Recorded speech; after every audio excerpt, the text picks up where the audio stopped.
Henry. Henry turns it up, runs into the end zone. Derrick Henry just went 60.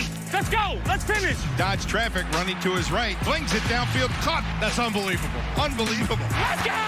Let's go. We're done. Mahomes in the pocket, steps up. He fires at the back of the end zone. Touchdown! You have the game on the line. You want the ball in the hands of your premier playmaker. This is one of those plays any normal quarterback could not make. All right, so some call this way too early. I like to think of it as being a step ahead.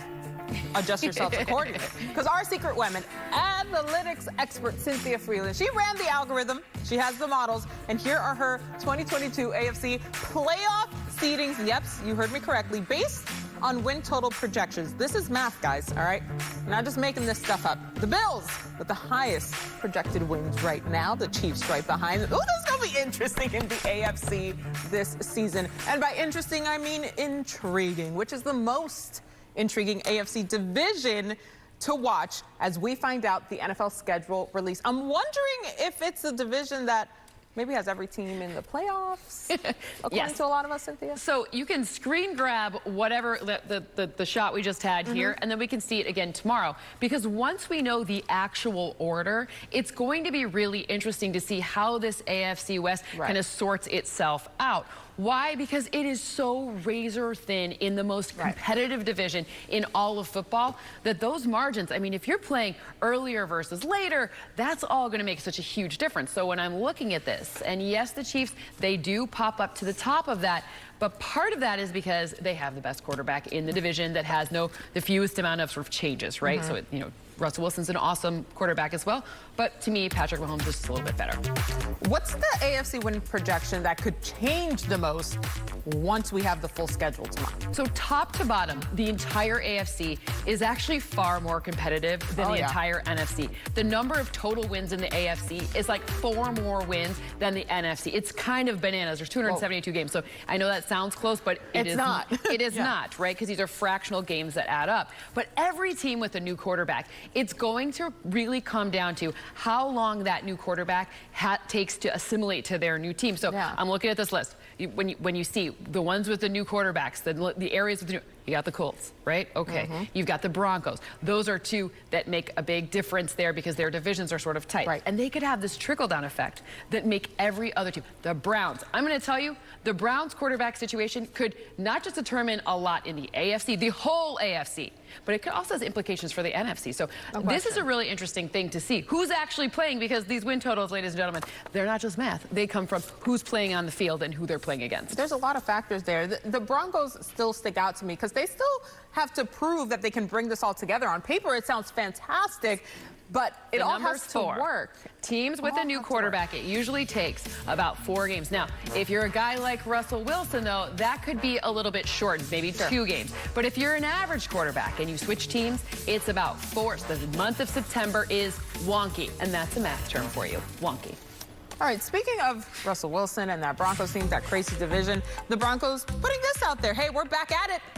Little mini camp action. Russell Wilson on the field, looking like he's ready to go. Yeah, he's been in the gym. Good for you.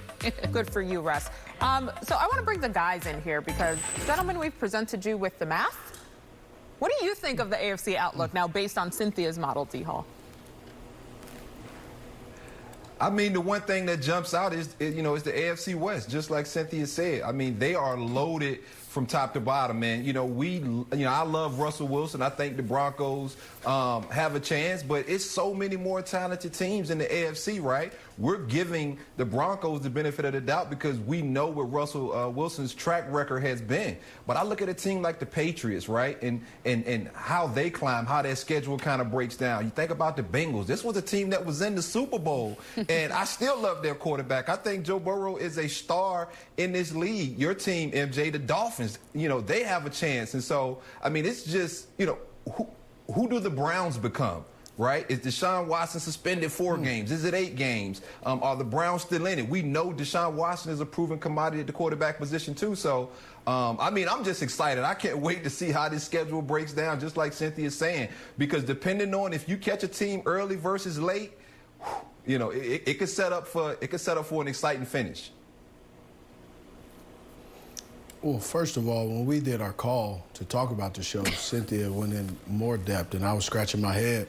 I was completely confused because at the end of the day, I'm like, it's it's still ball, right? And Cynthia was breaking it down, and she had me, my right. She actually had the right and the left side of my brain working together. I know that I'm a guy and I'm not supposed to, but it's amazing.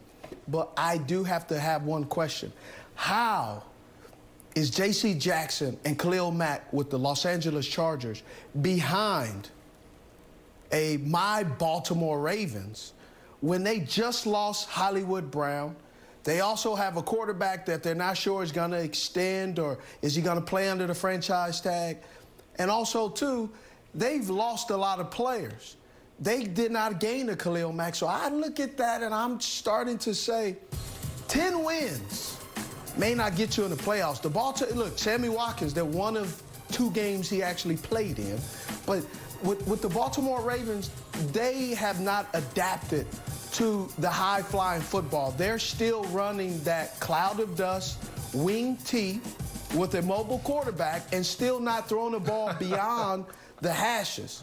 And so they need to advance the football and raise their level of play the same way that we've seen other teams in the AFC raise their level of play with other players surrounding their dynamic players that they already have. Cynthia does have the answer to that question. Oh, the Chargers have more wins. It's just the way the division breaks down. It's just a division. Right? It's just a division the Chiefs have 0.2 wins more. It's all fractional. 0.2, okay. 0.4 wins, 0.2. So you were right. You were totally right. It's just the way that the seeding works. Thank God you're here in person to answer that, because I did not have the answer. I raised my hand. Coming up next, we turn our... But, the locker room got butt.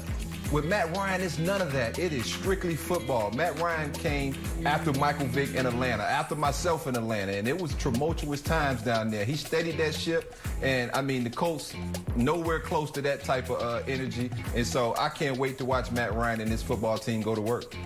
And they have the pieces here. Matt Ryan operates best when he can utilize play-action passing. That's how he got to the Super Bowl, got that MVP situation on lock. When I look to see what's possible here, well, you saw the guy that's going to be responsible for the running in Jonathan Taylor. And now you have Matt Ryan with, a bunch of pass catchers and probably maybe even one more coming before all is said and done. Ooh. So when I look at Matt Ryan, he is the piece. And you saw the available substitutes in the marketplace this offseason. If they didn't think Carson Wentz was the solution, I'm glad that they moved onward and upward. Find the right fit, find the right guy. This is a division that's very achievable, and the Colts got a lot better bringing Matt Ryan in. What do you think, Steve? I think just when you see a guy who is an all-pro like Jonathan Taylor recognize the experience and the depth that Matt Ryan is bringing, is he a game changer here for them?